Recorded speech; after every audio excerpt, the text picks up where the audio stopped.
So, '08, I think it's a Chevy Silverado with the diesel. We're gonna do the Hydroboost and some power steering lines. So, we'll start ripping these out real quick. There's 4 bolts, or 4 nuts, I should say. They're 15mm each. Oh, look, it's already leaking inside. I usually start inside first, so it's not so dirty. Make sure you save those nuts, because they'll fall down the carpet, and then it will not be. Since this one has an adjustable pedal, I'll have to pull the rod off first, the brake rod. Use a 10mm little gear wrench. Let's see if I can get a good, better shot in there. It's really hard to get in there, it's so tight. Just loosen the 10 up.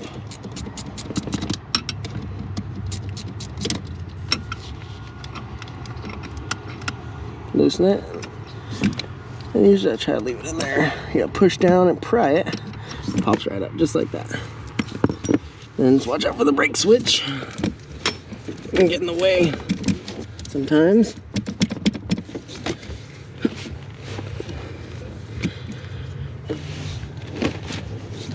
See if I can get a good angle. The seat doesn't work, so it's a little tight in here today. Okay. Let's lighten up. There we go. Then you slide the brake switch off. Just sits in there just like that. Notch up. Let's put that to the side. Now we get some more room. Okay. Let's get it put together. Now. There's that one. This one's gonna be a little bit more of a pain in the butt.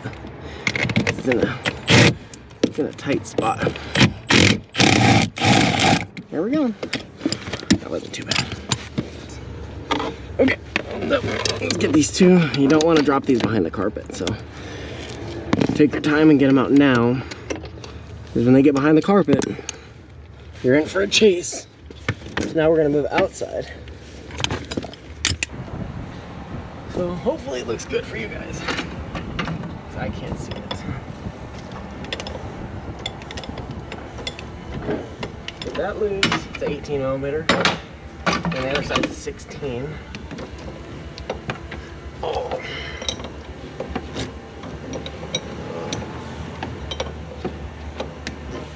Okay.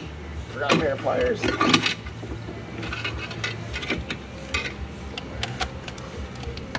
I usually take this, go underneath,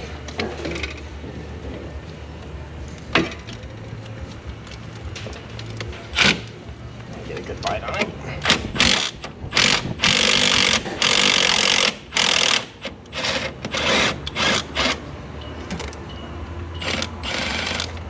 That was good.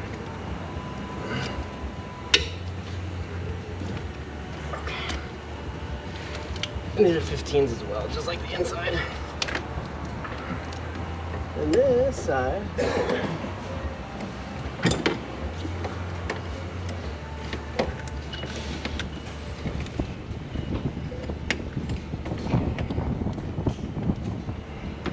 should be using a ratchet. This works better for me. It's a little tight in this one. Right out. Okay, there's nut number 2. Okay, and disconnect this. Okay, there's that. Let me grab a pair of pliers.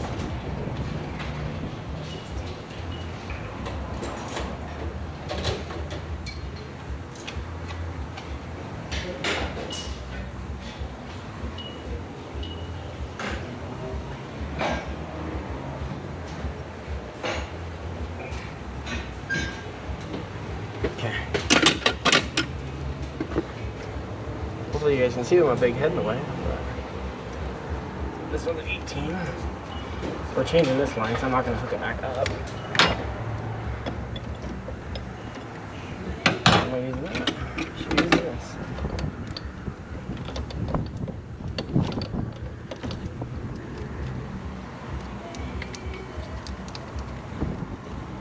So this is the line from the pump. Let it drip in our bucket underneath. Oh, shit.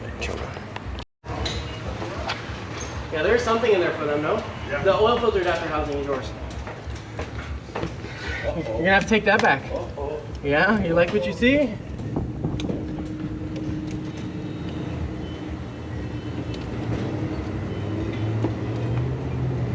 Let me go the hard way.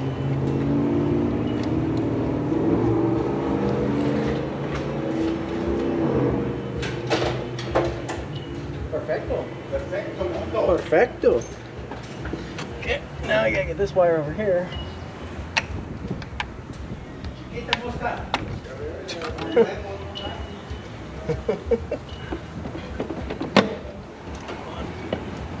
I'm gonna wiggle it. There's not this much.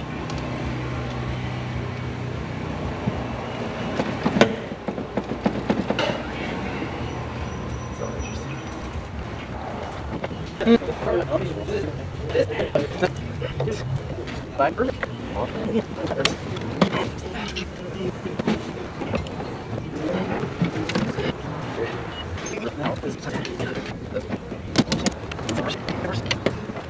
Definitely doesn't need to go back on.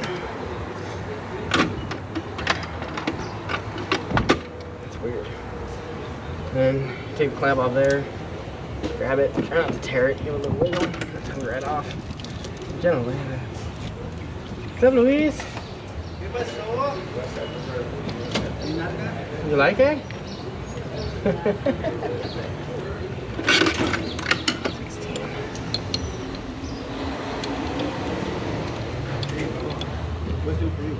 This Lexus is good car? No. What do you mean, a Lexus or that Lexus? No, that one. Well, you like it? Yeah, I like it. Is that worth that much money though? Yeah, okay. Right, but it's good, but no. Lexuses make a really good. The Toyota and Lexus is a very good car. They're one of the best. A lot of Mayas is too much. Yeah. That guy, he used to be the owner of the liquor store next door. Oh yeah? Yeah, he used to own the liquor store.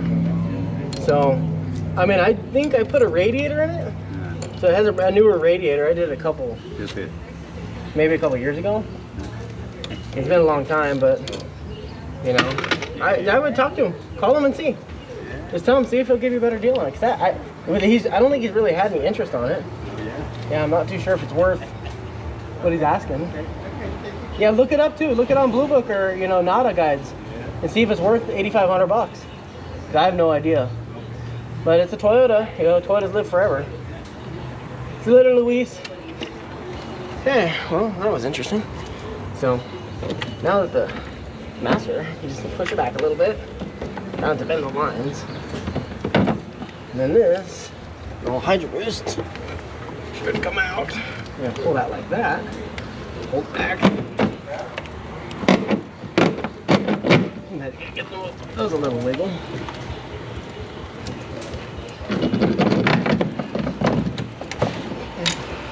There you go. There's one Hydroboost. Let me go grab the new one. Okay. So the seal, some miracle, is still on the firewall, which is amazing. That's very, very rare. And this is a brand new GM Hydroboost, which is one of my favorite ones to use because they don't usually come back in a year. You slide it in, get it nice and straight. Okay, that's it now. There's a lot of wiggling. Got it right in. Okay. Get the two nuts on, then we'll go inside. Put them together.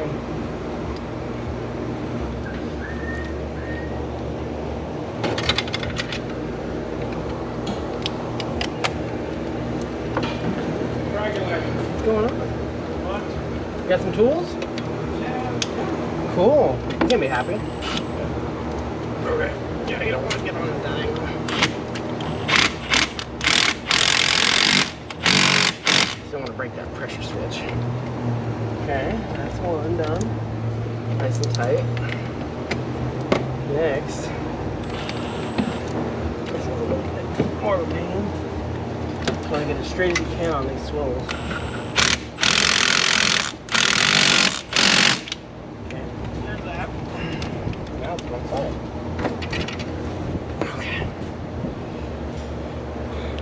Okay, now we're back on the inside. So let's put the nuts back in and then we'll hook the brake pedal up. And we'll be done on the inside at least. Just gonna kind of get them started. So you're not fighting them. These are generally really easy to do. It's just, this one for some reason was a fighter. This truck has a lot of miles on it, so I'm thinking it's had quite a bit of work done to it. Maybe someone took the dash out and took this bracket out and didn't line it up back perfectly again. So let's... one.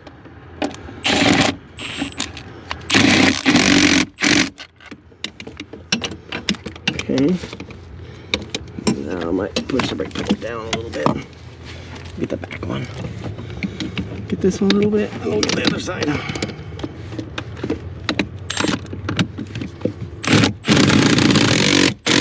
There's that one.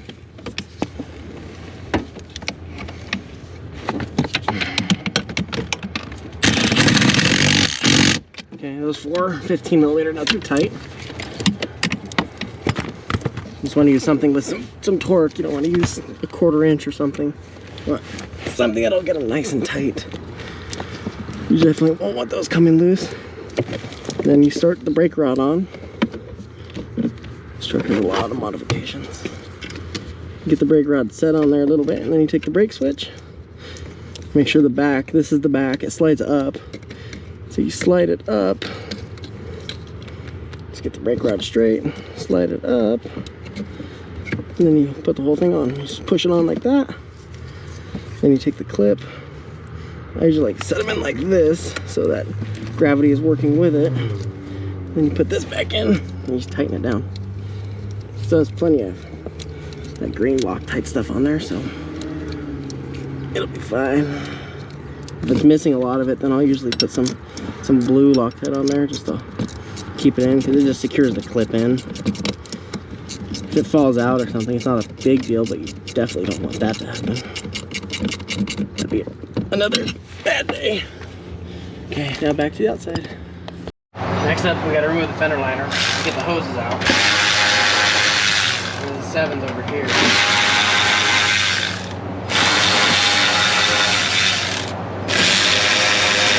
That one's fender liner's cracked right there. There's some 7's.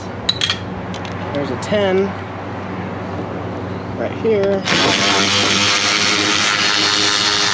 Like I said, it's an 08.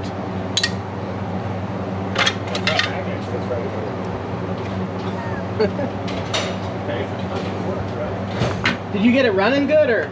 That one? Okay. That one's all ready? Yeah, it's ready. Okay. Then there looks like there's 4 push clips on this specific truck. One right there, one back right there, and I already got that one. It makes it so much easier if you have these. I know they sell different tools, but these are the ones I find to work the best. I'll show you this one right here.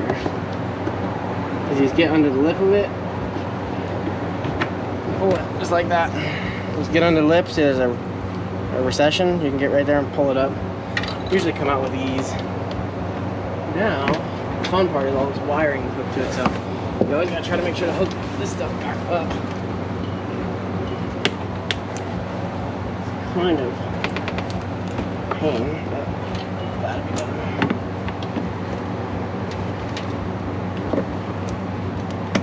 The brake clips, not really much room in here. That one's still good. It's crazy. Usually none of these are hooked up usually. I'm using the wrong tool for this, but it'll work. Oop, there you go. We're losing your view. Okay, and then there's this one right here. That's the last one. Just want to kind of keep track of where those go, because we're going to have to put those back in.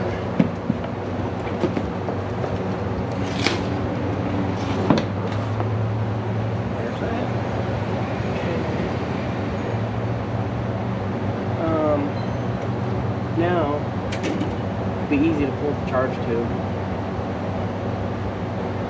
Because then we got to get over here at the steering box.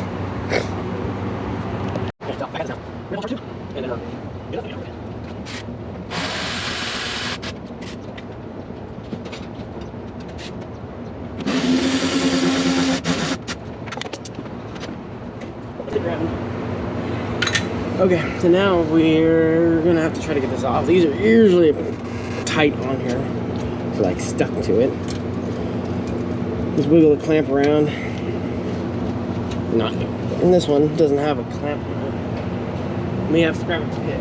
Just take it like this. Usually this is how I take them out.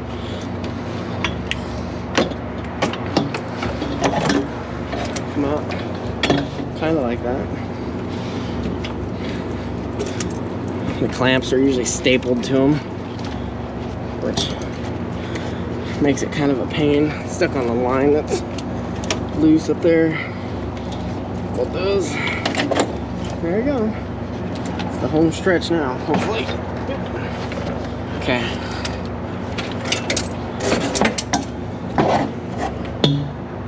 Take that out of the way. Okay, now I'm gonna grab my 16 and 18 again.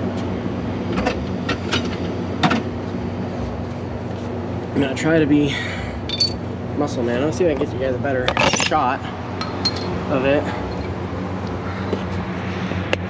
It's really difficult to get in here.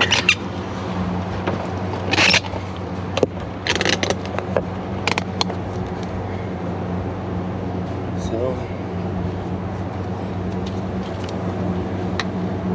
right here is the line. It's nice and dark. They're usually a 16 on the back of the pump. So, see right there where my flashlight's at.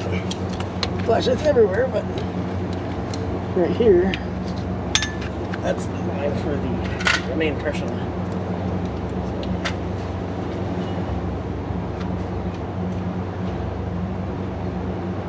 Quick. Let's get in here and try to spin it. Sometimes you can, sometimes you can't.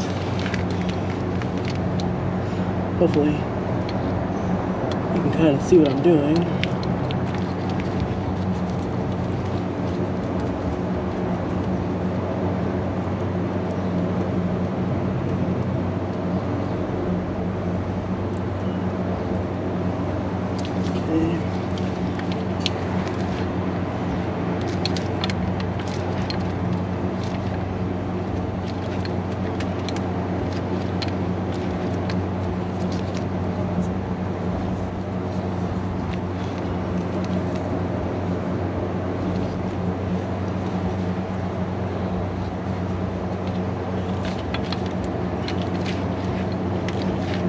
It's gonna drip pretty good once it comes out.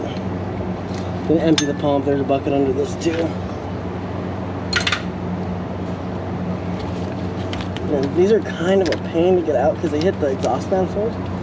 So you usually just take them out at an angle, point them down or like that, and they pop right up. Pretty simple. Let it drip for a second. We can start removing the lines on the steering box. These right here, there's two 18s. Unfortunately, to do the pressure line at the steering gear, you have to take the return line off because it sits underneath. This is the pressure line. This is the return line that goes back to the pump.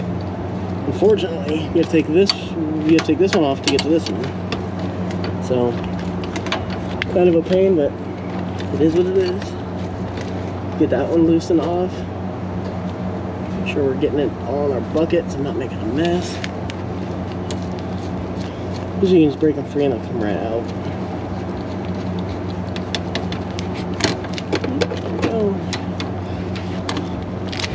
There's that one. Now we gotta get the pressure line loose. And then sometimes, which I should, if this original, there's a 13 back here that holds it into the frame near the engine mount. It's not hard to get to, it's just the hardest part trying to find the hole to put it back in. You gotta put it back together. Right? Yeah, I know. It's hard. It's narrating. Yeah, he already moved the wheel. Vito's is perfect. Okay. His runs great. I went and drove it, no overheating. Yeah, it's already in the computer. Yeah, I put it in there, just make sure it looks good. So then over here, you just gotta feel it. It's a 13 on a bracket. So this is what I usually use, semi-deep 13, 1/4 inch ratchet. And it's about right here. Hopefully you can see that.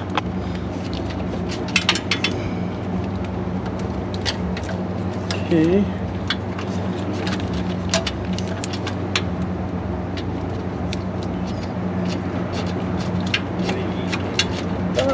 No, I'm fine. I got my lunch.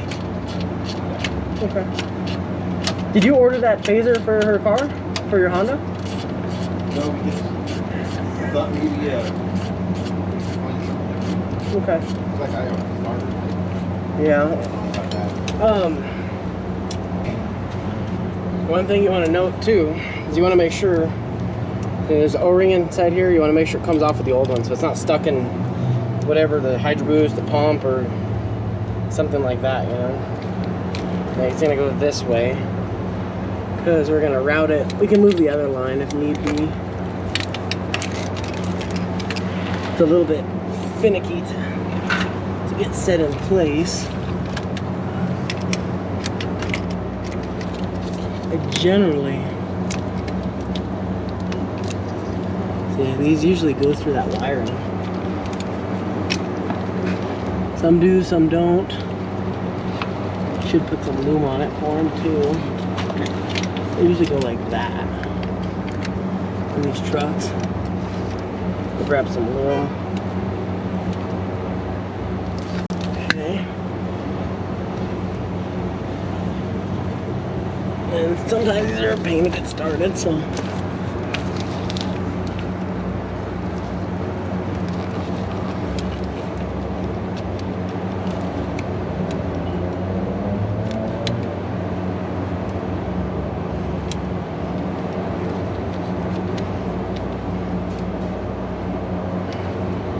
Trick is you just kind of try to get the line as straight as possible, and it'll go right in,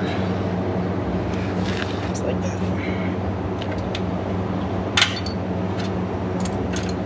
So you want to make sure this line also isn't going to rub on this lower line, so we'll get a little tighter, and then we'll move it around and tighten it in position.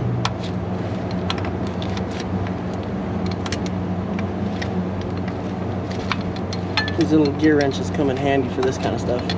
This is mostly what I use them for, doing these power steering lines. So it's not, you want to make sure it doesn't rub right here or on the top of the pump body. You want to try to get it in the middle. You usually got to hold it and then tighten it. Let me get it. Okay, that's pretty tight. So there's that. Now let's go up top. I'm not going to go up top yet. We'll just do the other one real quick while we're down here. So again, like I said, it goes over it, so you got to move it. Already got the bracket. I'll show you the bracket right now. I don't want to get glue on my camera.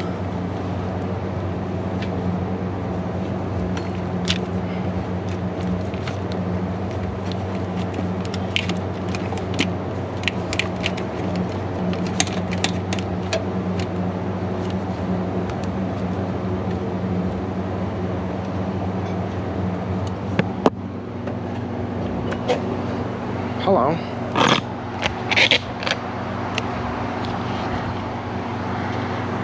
So, this is how it looks coming out.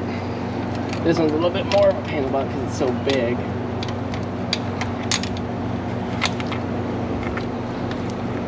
You just gotta get it around the brake lines and it just comes right out like that. And again, make sure O-ring. See, the old O-rings are on there, so we're good. I just fold them like that. And you want to make sure you save this and put it back in the same spot as the new one. Let me go grab the new one. Okay. So here's the new line. It's the same one as the other one. I don't have a pocket screwdriver, so we're just going to use this. You want to try to keep this spot clean so you know where it went. Because it's kind of finicky under there. So it goes about right there. Try to keep them in the same orientation so you know exactly what way they go.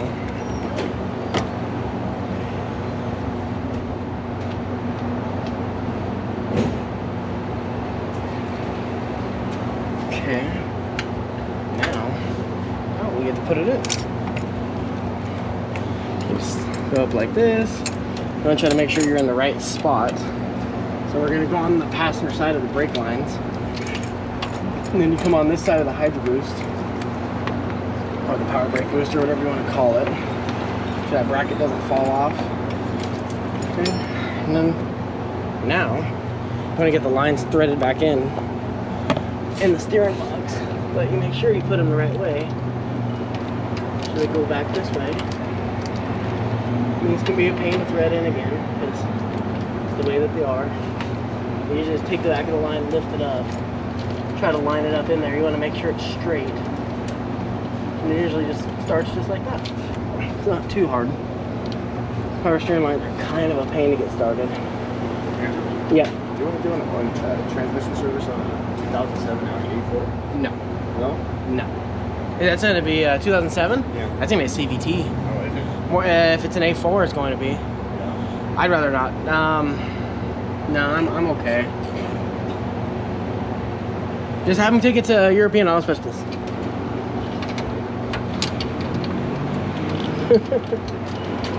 Those Audis can be a pain in the butt. Because most people, they wait till there's a problem and then they try to service it, and then it becomes an issue. Then when you do the service, there's no more clutch material in the fluid. It usually ends up, the transmission will never shift again. And then it becomes your fault, and it's just not worth the headache.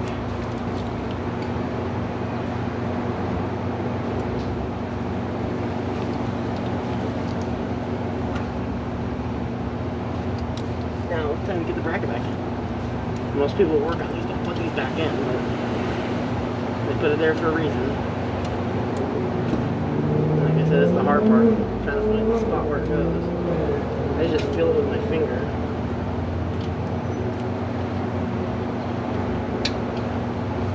Let me see what you got. P2002. 3 filter efficiency below threshold. Ooh, how many miles I think I'm on it? Huh? How many miles I think I'm on it? Has Not 23. 23,000. Really? Yeah. That's crazy. Okay. Okie dokie. And that's why you don't take diesels to a non-diesel shop.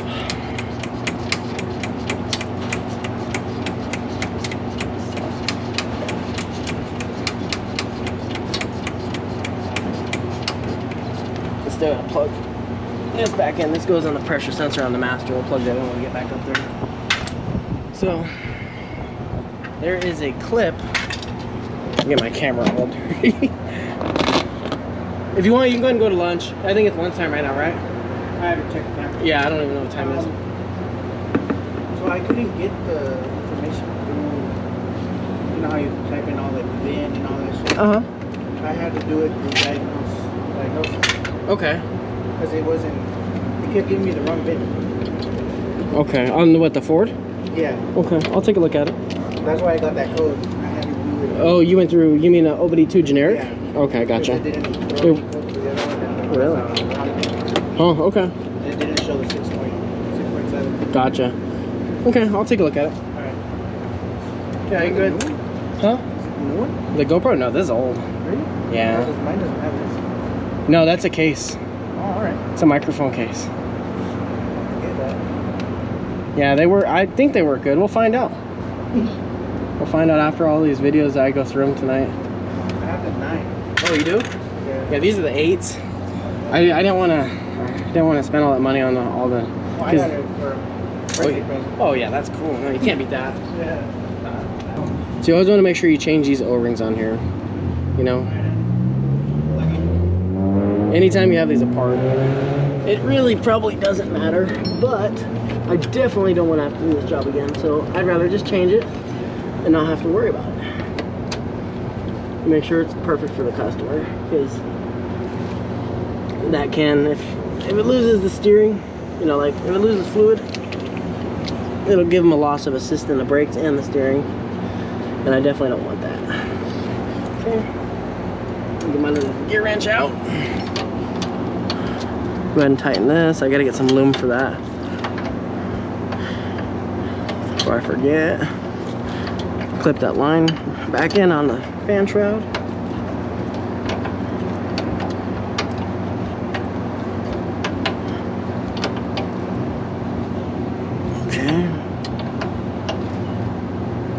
Okay, that's tight.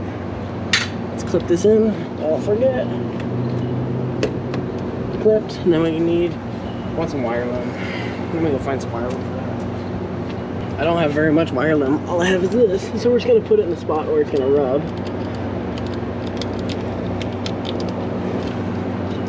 Yeah, I'm not still fond of that. Let me go see. Well, this makes you feel better now. Because I don't like that. Found it where it shouldn't be, of course.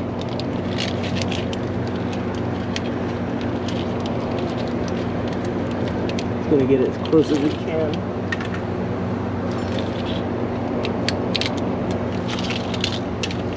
So it doesn't rub. Okay. That's as good as that's gonna get. Now we're gonna go up top and hook those lines up and plug in everything up here. Okay, flicker lights on.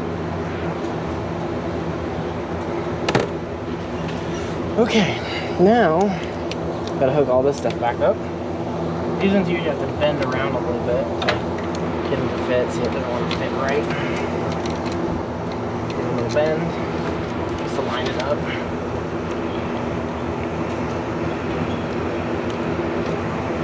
Wire loom's coming apart there. Gotta be careful with these. They're very easy to strip. This one went right in. These are all GM lines, the GM Hydroboost. Try to only use some of the best parts we can. These lines, if you use aftermarket ones, like just Napa stuff or O'Reilly's or AutoZone, they're all made by the same people. They usually start leaking in a couple years. And the Hydroboost are hit and miss. Usually they'll leak in a year. Because that's what I did on my truck. I went through 3 of them before I put a factory one on there, and that's what I have right now. I haven't had no issues with it. Now, just gotta make sure it's routed all correctly. Those lines. This one. It's good.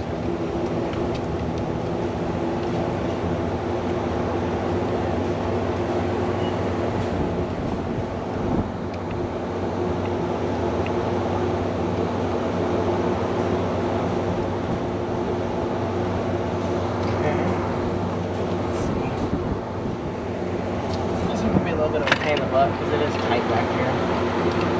You just want to make sure before you start trying to thread them in that they're straight. If not, you'll strip it. You'll strip the line. And then if you try to thread it in after that, it just makes it a pain in the butt. So you always want to try to thread in by hand. As much as you can. And you'll feel it. If it starts to get tight, stop. Just back it off and try again. But if you continue to do that, you'll eventually strip it out. Then you'll have to replace the line. And these lines, for the factory ones, they're a little pricey. But I'm getting it that way. And now it's tight. Now we got to get this line in place. I just use the same clamp on these. Never had a problem with it. Gotta plug the brake fluid level sensor in on this side. It pops right in. Then we need the master cylinder pressure sensor connector, which is all the way down here, I think. Yep, it's hiding from me. We gotta make sure you plug that in. Then we gotta put the clamp back on for that.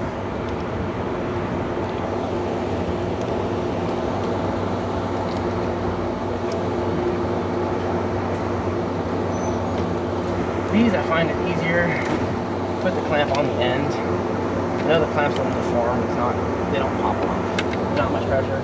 I just put them on like this. Just push it on, it goes right on. I've never had one pop off like that. Because if you change them, you usually just end up crushing the hose and then it starts to cause problems. So next is the charge tube. Let me grab that.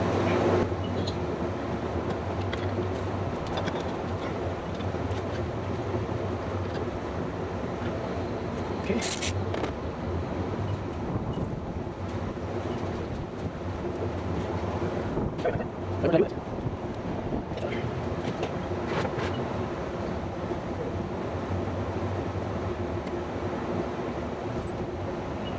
Under the tire, right next to it at least. Here's the clip that was on the Hydroboost, holding the master cylinder to it. I've never seen one of those before. I don't know how many of these I've done, and that'd be the first one I've ever seen. Probably done a few hundred of these. These clamps on these Duramaxes, try not to point them up because they can rub in the AC line. You always want to try to point them like that. It's a little bit of a pain in the butt to get in, but you don't want it rubbing through their AC line. And then you want to make sure you get it on all the way. Try to get it. The bottom needs to go on more. What was that?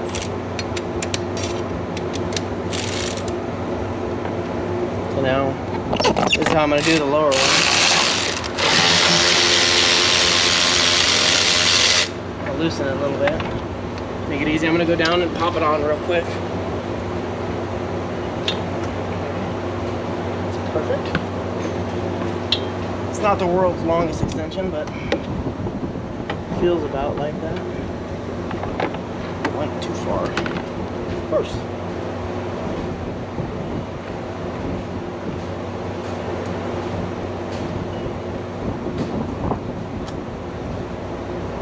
Okay.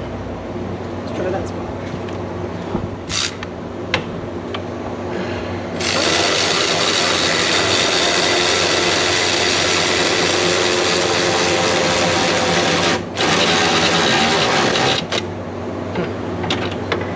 Yeah, I got lunch. I'm fine.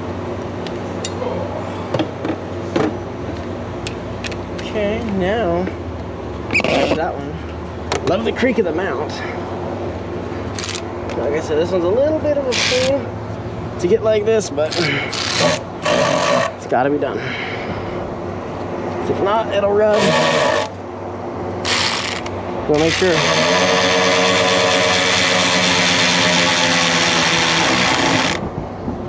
And those, you want them tight, but you don't want them crazy tight. The Duramaxes are pretty good about not blowing those off.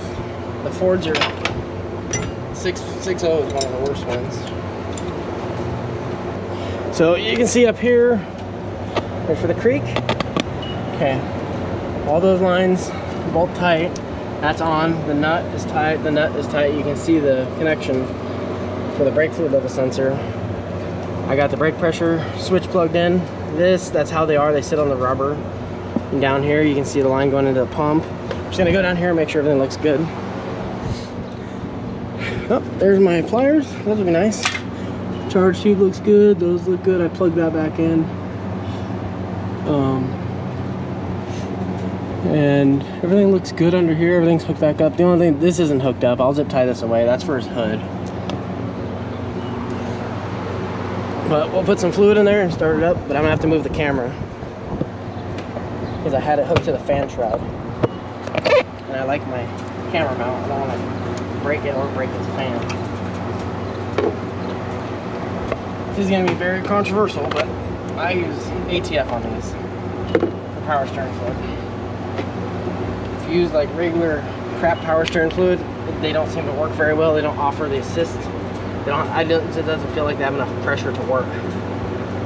So I generally almost fill this up because when I start it's going to fill the Hydroboost up and the little accumulator on there. You don't want to overfill it. And I just leave it like that. Make sure this isn't going to fall when I start it. But I use ATF.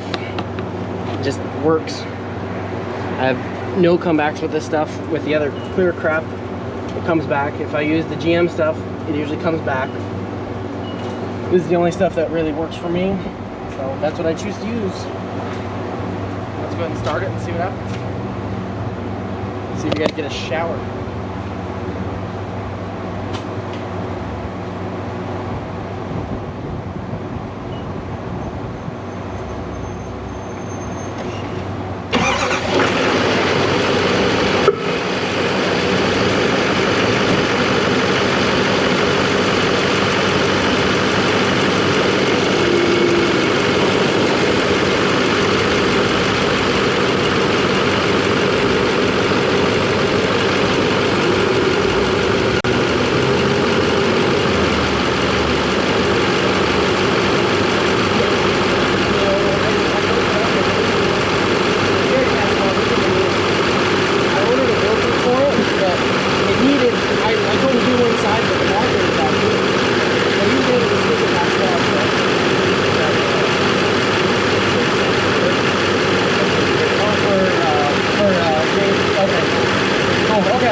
You see down here, everything looks good.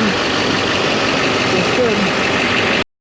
Okay, now we're gonna put the fender liner back in. And like I said earlier, you gotta try to make sure you plug everything back in. So like, you can kind of see where they came out inside. That one's right there. Just have those three ones to get them higher. Kind of a pain in the butt to put back in, but they put them there for a reason. So it means you have to put them back. Well, you don't have to, I do. So it looks nice.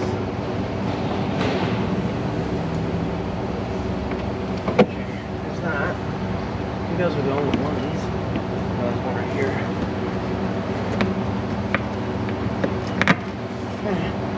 These appear to be the only holes that were used.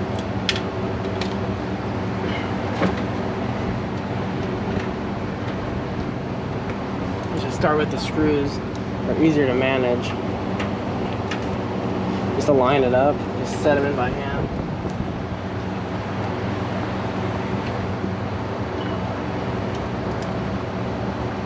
Someone did take these two clips out before.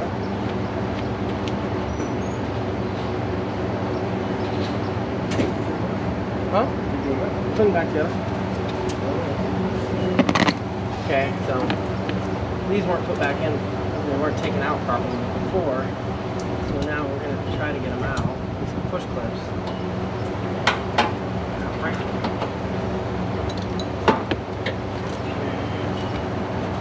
This one's going to be a little. Okay, got it. So they just left that clips in without pulling the fender liners. We'll just put those in, make it look good. That's one in. This is the big one. The big one's gonna go right here in the washer reservoir. And a bunch of little ones. Kind of go everywhere. There's one up here. Just gonna make sure you try to get this thing straight as possible. These at Chevys aren't too bad. The Fords are sometimes tedious. You get these in and out in.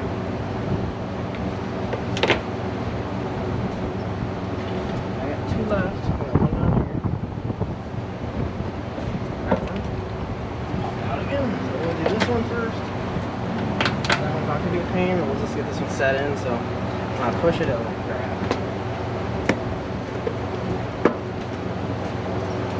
And then the 10 goes back right here. Oh, there's two 7s. You should always use hand tools when putting these 7s back in. People love to break them. Oh, how many of them are broken?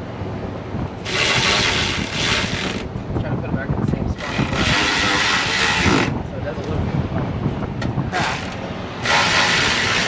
See, there's like wax or something still there.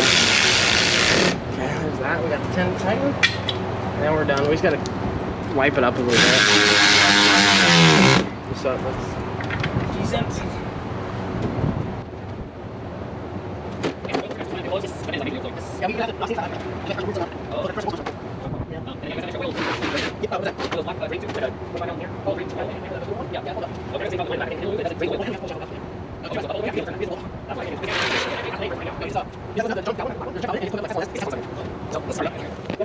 Let's start it up.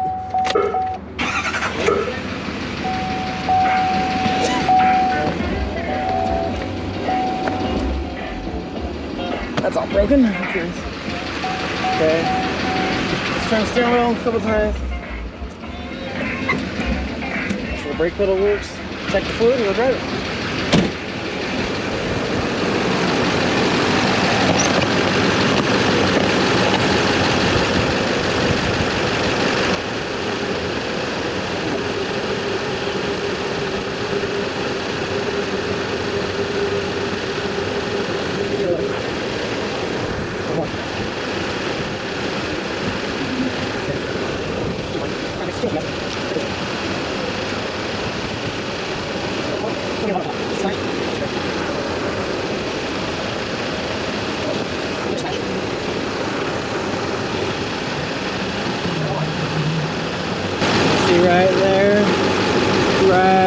the bottom of hot. See right, it's over the first L on full. It's about the full hot. I put on the bottom of full hot because it's not really hot yet. It's warm. So we'll go drive it and check it when we get back, but the level should be fine. Just wipe up some of our mess. And I just polish the hose.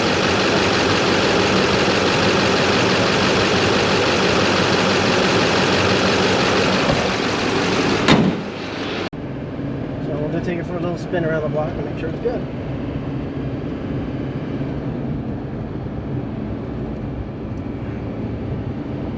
You know, we come back, we'll make sure it's not leaking, but the only thing we're going to ask the customer to do is clean it up because we don't have nowhere to do it properly, and drive it and see, because the steering box might be leaking a little bit, but there's such a mess under there, it's so hard to tell. But the Hydroboost was the main complaint. The Hydroboost and the lines are really, really crusty. And I've had it before, I mess with them and they start leaking when I'm done. Like I said, it turns into a safety issue. You try to drive the truck and the customer has a trailer on the back of it. And they go hit the brakes don't work, or they have to stand on the pedal. Even if they're strong, they still won't be able to start the truck with the trailer on the back. It'll take a lot of distance. So I'm very particular about power steering systems on these pickup trucks, especially with the Hydroboost. You want to make sure everything's in really good condition. You don't want to give it back to them and have something like that fail,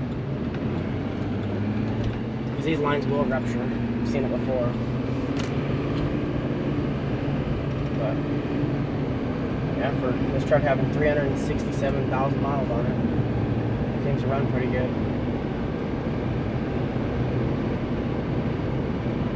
08 to 10 Duramaxes, the LMMs, actually seem to be quite reliable. I don't see very many of them for being equipped with the DPF, because these don't have DEF. They just use the engine to, they dump more fuel in through the injectors to burn the DPF. But I see very little problem with these trucks. Most of the trucks that I see have this amount of mileage on them in perfect condition. I've had one with a ruptured was it an EGR cooler, and then another one with a blown head gasket. But otherwise than that, these are really good trucks, especially with the 6-speed Allison. They're very, very reliable. Just water pumps and power steering hoses and, you know, the basic stuff it can go bad. I think I did a water pump on this maybe 6 months ago, but the customer, he initially supplied a Duralast water pump and a Duralast starter, and we advised him that we don't recommend installing, especially a Duralast water pump, because I've had these water pumps before damage the camshafts because they run off the camshaft. They go in the front of the engine and run off the cam gear, and I've had them eat the cam gear. So then you have to take the whole front of the engine apart and replace the cam gear. You know, it's a pain in the butt. We told him not to, and I got it in there, and it sounded like the truck had a supercharger on it. And he took it, and he wasn't very happy with that sound. And we told him it's because he wanted to bring us a Duralast water pump. And he was in the process of figuring out what to do, and his Duralast starter that we put in, that went out. So we he actually went and purchased a GM starter, a Zuzu. Really, really good part. Put it in, that's been perfect ever since. Then he brought it back for us to do the water pump again, but this time with a factory water pump. You know, a GM OE water pump, which I always recommend on these trucks.